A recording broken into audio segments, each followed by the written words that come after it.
सुक्तिया खालामदों जयैनो नंगौना नङा डेन्जार बुस्थु लाबोदों हाग्रामा महिलारि सारखौ फेजेननो थाखाय प्रमद बर' सारा बा UPPL पार्टिया भिडिअनि फुटेजखौ एसे नायलां महिलारि पिटिशनशिप राजनीतिक नेता ना हाग्रामा महिलारि बेपारी बिजनेसमेन हाग्रामा महिला रायजो राजाफोर हिसाबैयाव मैं आज प्रश्न गरिछु मानो बिनो रोङाखै ओरैजाबोथ' NDFB दंना ओरैजाय NDFB गैया नामा खोनायाखै नामा हाग्रामा महिलारि सारा मा बुंदों साफ्रोमबो UPPL पार्टियाव थानाय एक्स-एनडिपिफ्रा नैबे फैबाय थानाय MLA इलेक्शननि सिगां UPPL पार्टिखौ नागारनानै प्रमद बर'खौ नागारनानै थाबैनो BPF पार्टिखौ सापर्ट खालामनांगौ आरो एक्स-एनडिपिफोरनि मावनो गोनां खामानिया थाबैनो मावफुंजागोन खामानिफोरखौ नुहुरदों सुक्तिनि नामाव जेबो मोनाखै जाहैबाय प्रमद बर'आ हारसिं जाजोब्बाय प्रमद बर' सारा हाग्रामा महिलारि सारखौ फेजेननो थाखाय मा बुस्थु लाबोदों भिडिअनि फुटेजाव एसे नायलां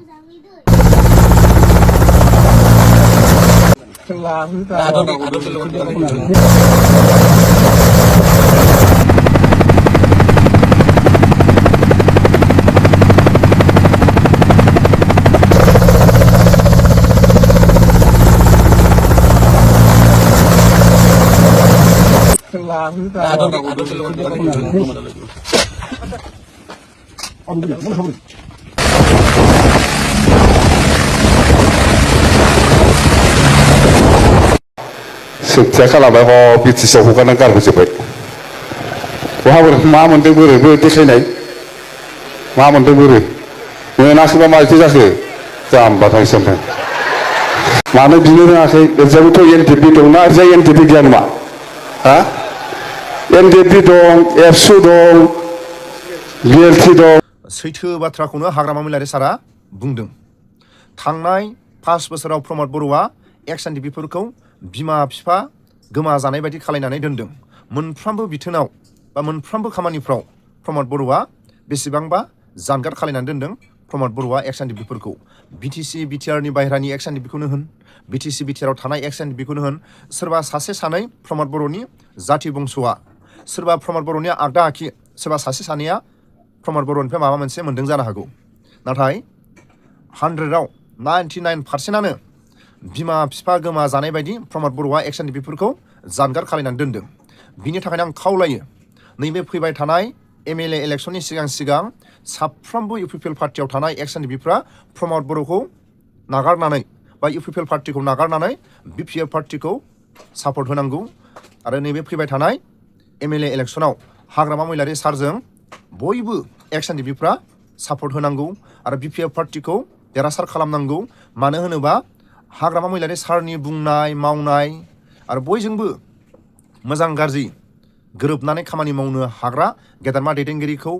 जाय पार्टिया समाजजों गोरोबनानै मोनफ्रोमबो पार्टिजों गोरोबनानै खामानि मावनो हानाय पार्टिखौसो जोंनि बर' हारिनि गेजेराव गोहो खुंथायाव दोननांगौ थांनाय 5 बोसोराव सोरबा एक्स-एनडिपिफोरल' नङा बै समनि भलन्टियार आबसुनि सोमावसारनाय जायफ्रा लेखा गोरों जानानै दुलाराय बर' फरायसा आफादनि सोमावसारनायाव बाहागो लानाय रायजो राजाफ्रा सान्दुं अखा सोमावसारनायाव बाहागो लानाय बाथ्रा बुंनायखौ प्रमद बर'आ ओरैनो बार दैबानाजों बुखारलांनाय बायदिसो गावनि बाथ्रा बुंनायखौ बावगोमानानै रायजो राजाफोरनो गावनि खोथा होनाय बायदि बाथ्राखौनो दैबानाजों गोजावलांनाय बायदिसो खालायबाय बारजों बुखारलांजानाय बायदि लेथ्रा लेखाफ्रा बार फैयोबा बुखारलांजानाय बायदिसो प्रमद बर'नि रावा बिनि थाखायनो आं खावलायो सोरबा एक्स-एनडिपिफोरल' नङा नैबे फैबाय थानाय MLA इलेक्शनाव प्रमद बर'आ जेरै 5 बोसोराव रायजो राजाफोरखौ नंखाय बाथ्रा बुंनानै आरो एक्स-एनडिपिफोरखौ बिमा बिफा गोमाजायोबा बोरै गोदाव सोराव जायो जाय बिमा बिफा गोमाजानाय जायफ्रा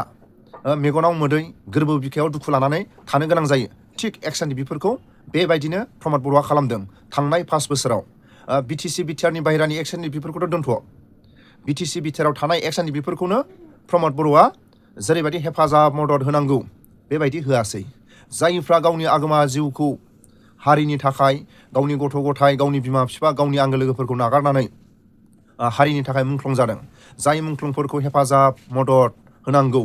आरो न'खरखौ हेफाजाब मदद होनांगौ बैबायदि न'खरखौ प्रमद बर'आ हेफाजाब मदद होनायनि जानगाराव थाबोदों बिनि थाखायनो प्रमद बर'खौ जाय एक्स-एनडिपिफ्रा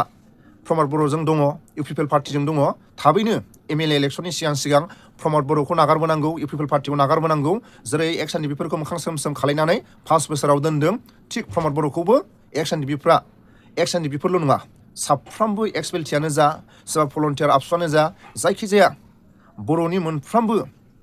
समाजनि खामानि मावग्रा रायजो राजाफोरखौ आं खावलायो प्रमद बर'आ गावनि बाथ्रा बुंनायखौ बावगोमानानै 5 बोसोराव मा मावखो बर'आ बेखौनो खेबसेनो होबानो जायो भारासो जागासिनो दं बर' कसारि वेलफेयार अट'नमास काउन्सिलनो ओरैनो होबाय जायो भारा जाग्रा नङा प्रमद बर'आ बेखौनो खेबसेनो होबानो जायो भारासो जागासिनो दं थारमाने जोङो बड'लेण्ड टेरिटरियेल काउन्सिल बिटिसिनिफ्राय गुवाहाटी बेलतला सार्भेआव मोनसे गेस्ट हाउस बायनानै दोन्दोंमोन बेखौ एखेखा जिहेतु जोङो बे गेस्ट हाउसखौ मा होनदों खोनाखाबायना बर' कसारि वेलफेयार अट'नमास काउन्सिलनो ओरैनो होबाय जायो भारा जाग्रा नङा प्रमद बर'आ बेखौनो खेबसेनो होबानो जायो भारासो जागासिनो दं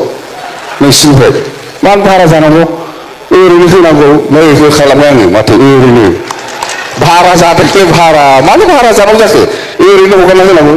ओंखायनो जोङो मैया रायज्लायबाय बे गुवाहाटी बेलतला सार्भेनि बे न'खौ